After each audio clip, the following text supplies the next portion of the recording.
I am Steve Cantrell. I'm with the Museum of Indian Arts and Culture with America Meredith.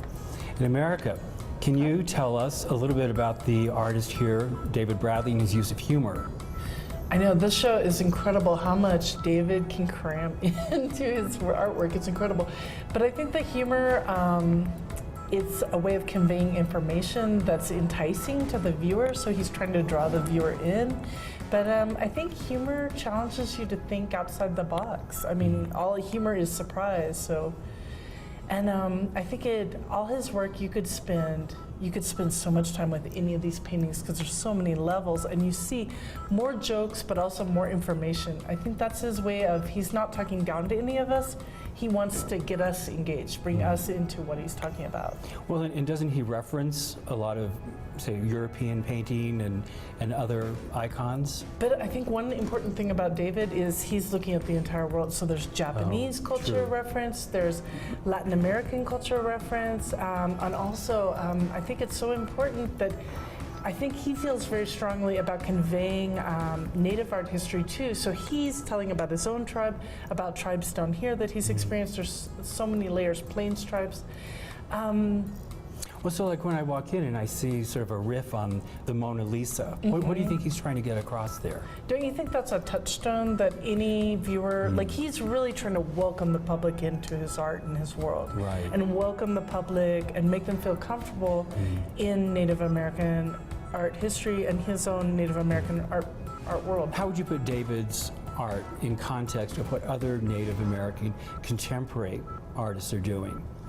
Right, I think David, what's really exciting to me about this show and what you guys are doing and what David's doing, he documented this time in the 80s, which Santa Fe went, it became a major art center in the 1980s.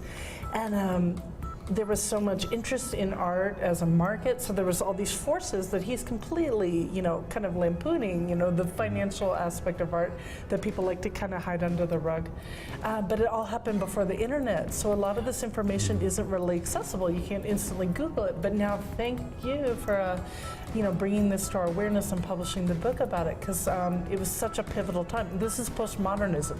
This is the end of the modern era and ushering in the contemporary era we're in now, and this time of flux, he's completely documenting.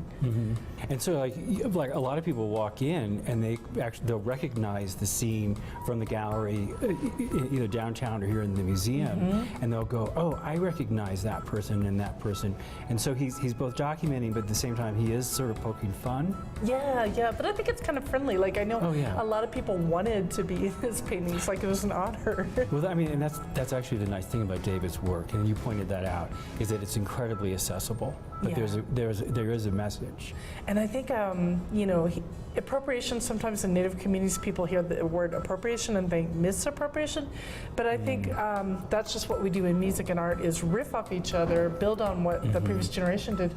So he's showing how porous it is between different tribes, between Native and non-Native people, that Native art influenced non-Native art, which in turn influences Native art, that we're all working together. I think he's showing how alive all these interrelationships are. So even though he's Chippewa, you actually see much more than just in his art. Yeah, and I think that's honest. I think an artist needs to reflect the reality they observe. He lives in the Southwest. Santa Fe is a coming together. It's a crossroads of so many tribes and different cultures, and he's reflecting that in his artwork.